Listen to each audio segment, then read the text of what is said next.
The fairy tale. It's a narrative we're all familiar with, especially when it comes to the British royal family. A commoner meets a prince, they fall in love, and live happily ever after. But what happens when the princess doesn't quite fit the mold? When her laughter is too loud, her hugs too frequent, and her past a little too colorful? This is the story of Sarah Ferguson, Duchess of York, a woman who captivated a nation, married a prince, and then watched her fairy tale crumble before her very eyes. But was it simply a case of a free spirit clashing with royal protocol, or was there something more sinister at play? Did Sarah, or Fergie as she was affectionately known, ever truly love Prince Andrew? Or was she simply chasing the crown, the privilege, and the opulent lifestyle that came with it? The answer, like Sarah herself, is complicated. Let's rewind to 1985. Prince Andrew, the dashing war hero, fresh from his service in the Falklands, was under immense pressure to find a bride. The Queen, ever pragmatic, needed to secure the line of succession, and Andrew, with his easy charm and boyish good looks, was the perfect candidate. Enter Sarah Ferguson, a vivacious redhead with a mischievous glint in her eye and a past that, while not scandalous, certainly wasn't entirely squeaky clean. They'd known each other as children, their families intertwined through the world of polo. Sarah's father, Major Ronald Ferguson, managed Prince Philip's polo team, a role that kept the Fergusons firmly within the royal orbit. But it wasn't until a chance meeting at Royal Ascot that sparks truly flew. The chemistry was undeniable. Sarah was fun, unpretentious, and refreshingly down-to-earth, a stark contrast to the increasingly strained atmosphere surrounding Prince Charles and Princess Diana. The Queen, known for her shrewd judgment of character, was instantly charmed. Sarah made her laugh, bonded with Prince Philip over their shared love of horses, and seemed genuinely delighted by the corgis. In a palace often stifled by tradition and formality, Sarah was a breath of fresh air. But even as the public rejoiced at the prospect of a new royal wedding, whispers of doubt began to circulate. Some within the Ferguson family, according to royal biographer Andrew Lowy, questioned Sarah's motives. Was she truly in love with Andrew, the man, or was she enamored by the idea of becoming a princess? Of trading her modest life for a world of castles, tiaras, and unimaginable wealth? One family acquaintance described Sarah as a girl who always knew which circles to move in, suggesting a calculated ambition beneath her cheerful exterior. Her father, Major Ferguson, was said to be both proud and anxious, proud that his daughter had captured a prince, but uneasy about the intense scrutiny and relentless media attention that would inevitably follow. Inside Buckingham Palace, similar concerns were brewing. Courtiers and senior aides, while acknowledging Sarah's warmth and humor, worried about her impulsive nature and vibrant social life. They feared that her lack of filter, her tendency to speak her mind, and her close male friendships might one day lead to scandal. They saw her as a loose cannon, a potential threat to the carefully constructed image of the monarchy. One former courtier reportedly commented that while she was great fun, she wasn't the safest choice for a royal bride. And as history would prove, those fears were not entirely unfounded. The wedding on the 23rd of July 1986 was a spectacle. Millions around the world watched as Sarah, radiant in her ivory gown and sparkling tiara, walked down the aisle of Westminster Abbey. It was the last great royal wedding of the 1982nd, a moment of national unity and celebration.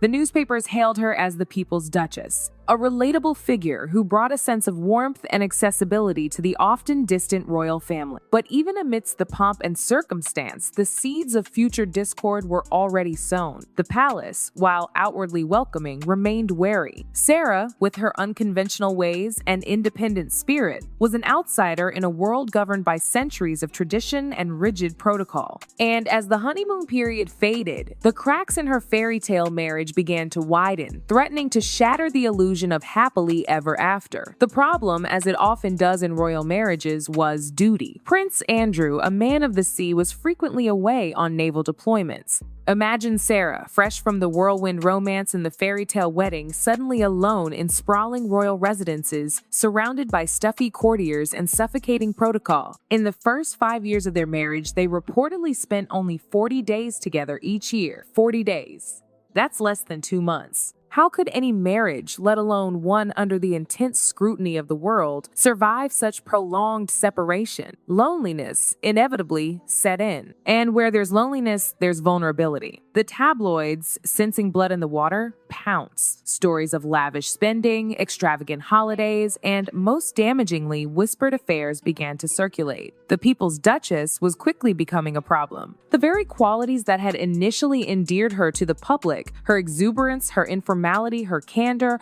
were now seen as liabilities. She was too loud, too informal, too candid. She laughed too freely, hugged too often, and gave interviews that made royal aides wince. Palace staff who had once doubted her motives now felt vindicated. "She loves the attention," one aide reportedly said. "She was never going to fit into that mold." And perhaps they were right. Sarah was never meant to be a quiet, obedient royal wife. She was a force of nature, a whirlwind of energy and enthusiasm that simply couldn't be contained within the rigid confines of the monarchy. By the late 1980s, the palace was in damage control mode. Sarah's image, once a PR triumph, was now a public relations disaster. Her playful nature often morphed into public spectacle. There were stories of excessive shopping trips, boisterous parties, and controversial friendships. The Duke of Edinburgh, never one to mince words, reportedly grew increasingly impatient with her antics. The Queen, while personally fond of Sarah, struggled to defend her daughter-in-law from the relentless tabloid criticism. Privately, some within the palace deemed her unmanageable. They felt her appetite for publicity and luxury reflected poorly on the monarchy, especially as the British public was grappling with a recession. The initial talk of motives, dismissed in the early days of the marriage, resurfaced with a vengeance. Had they underestimated her? Had the fun-loving Duchess turned out to be a royal risk? A woman more interested in the perks of the job than the responsibilities? Then came 1992, the year that Queen Elizabeth II famously described as her annus horribilis. While Charles and Diana's marriage was imploding with scandalous revelations, Sarah's own crisis was about to explode in spectacular fashion. In August, while still legally married to Prince Andrew, she was photographed on holiday in France with her American financial advisor John Bryant. The infamous toe-sucking photos, splashed across the front pages of newspapers worldwide, became one of the biggest royal scandals of the decade. The palace was not just embarrassed, it was utterly humiliated. Prince Philip, already no fan of Sarah, was reportedly incandescent with rage. Within days, Fergie was effectively exiled from royal life. The toe-sucking incident wasn't just a momentary lapse in judgment. It was, for many inside the family, confirmation of their worst fears. It was the moment when the doubts and suspicions that had simmered beneath the surface for years finally boiled over. She wanted glamour and adventure, and she got it, but at a terrible cost. Even after her separation, the drama wasn't over. Sarah, now stripped of her royal status and struggling to adapt to life outside the palace walls, found herself facing a new set of challenges.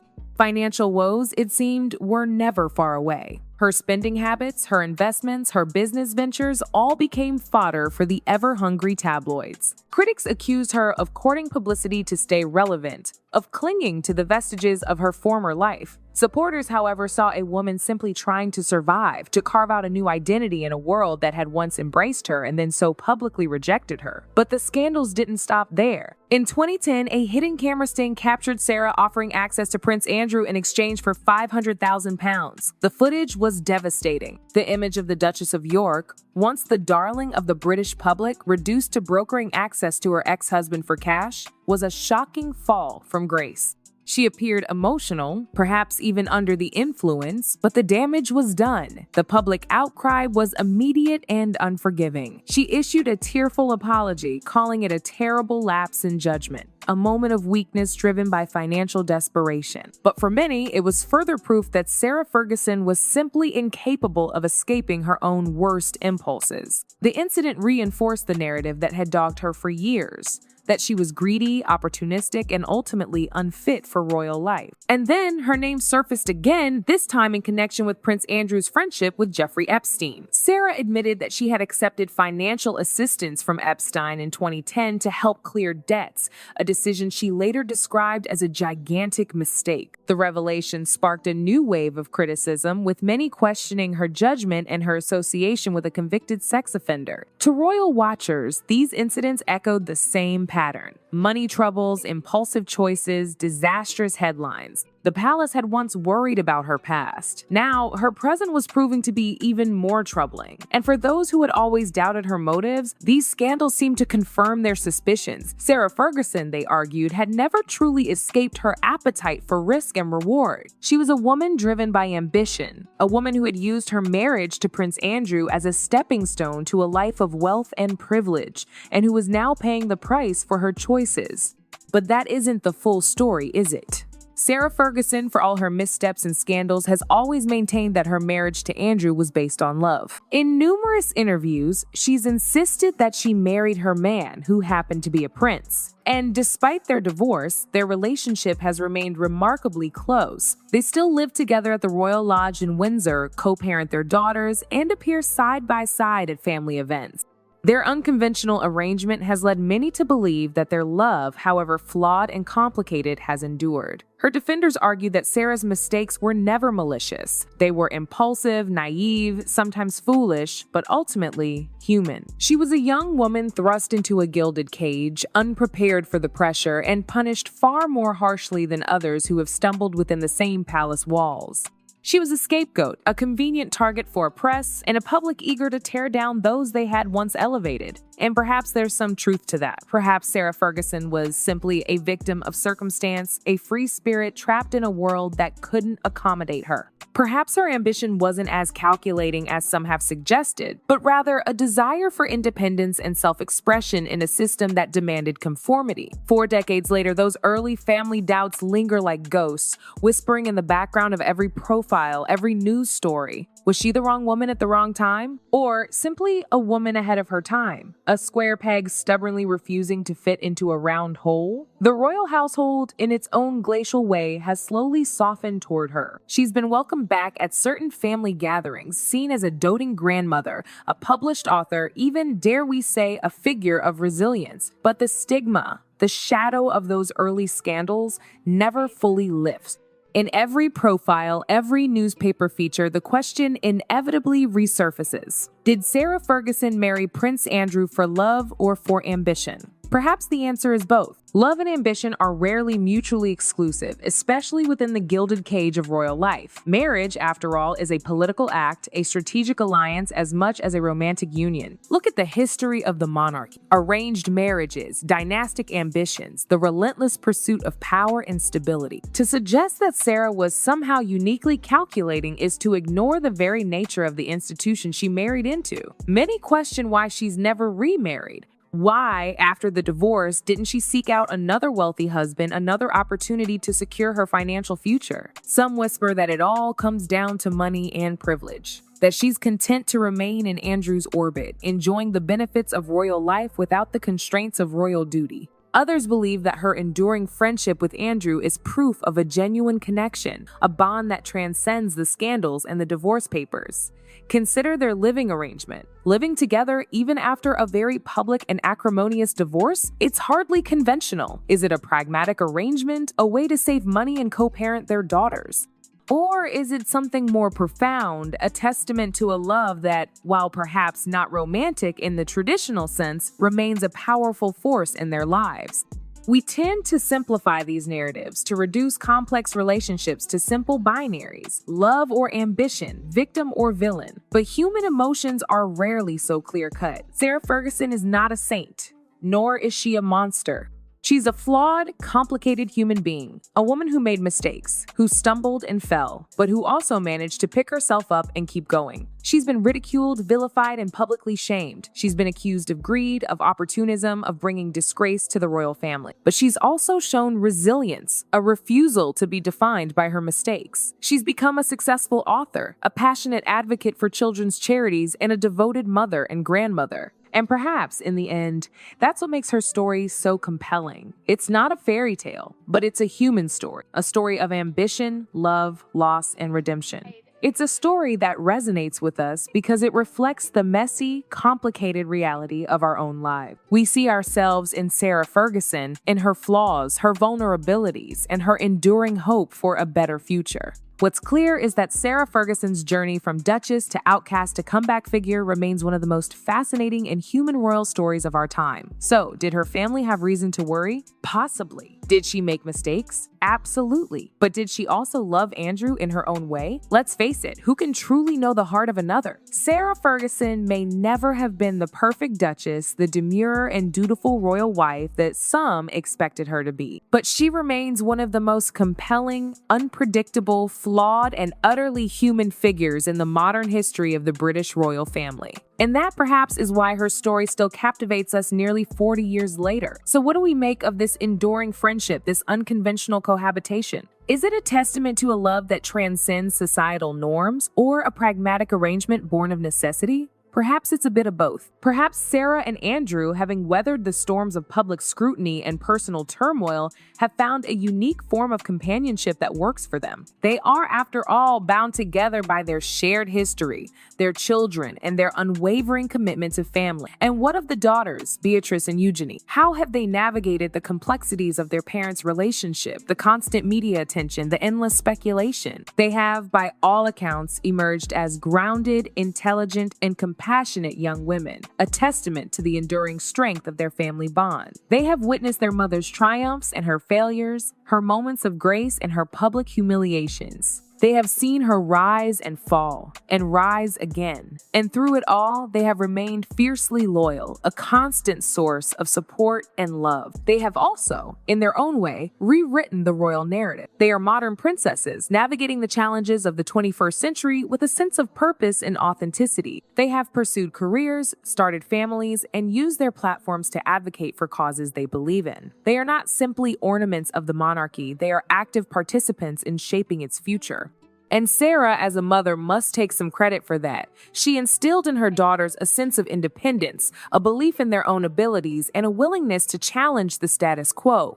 She taught them to be kind, to be compassionate, and to never be afraid to be themselves. And in a world that often demands conformity, that is a powerful lesson indeed. But let's not romanticize the situation too much. The reality of Sarah's life even now is undoubtedly complex. She remains a figure of controversy, a target for criticism, and a constant source of fascination for the media. The past, it seems, is never truly past. The scandals, the missteps, the public humiliations continue to haunt her, shaping the narrative that surrounds her. And yet, she perseveres.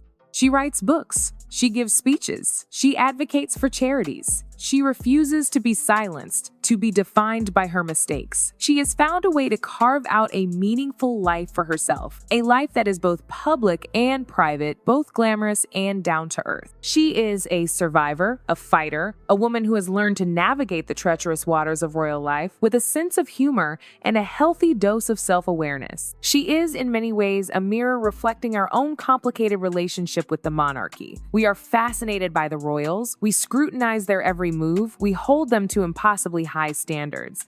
We want them to be perfect, yet we also revel in their imperfections. We want them to be relatable, yet we also expect them to be regal. It's a contradictory and often unfair dynamic. And Sarah, perhaps more than any other member of the royal family, embodies this contradiction. She is both a princess and a commoner, both a symbol of tradition and a rebel against it. She is a woman who has been both celebrated and vilified, both loved and hated. She is, in short, a reflection of ourselves, of our own hopes, our own fears, and our own complicated relationship with power and privilege. So the next time you see Sarah Ferguson's name in the headlines, take a moment to consider the full story. Don't reduce her to a caricature. Don't dismiss her as a scandal-ridden has-been. Remember that she is a human being, a woman who has lived a life filled with both extraordinary privilege and extraordinary hardship. She is a survivor, a mother, a friend, and a figure who, for better or worse, has left an indelible mark on the history of the British royal family. And that in itself is a story worth telling.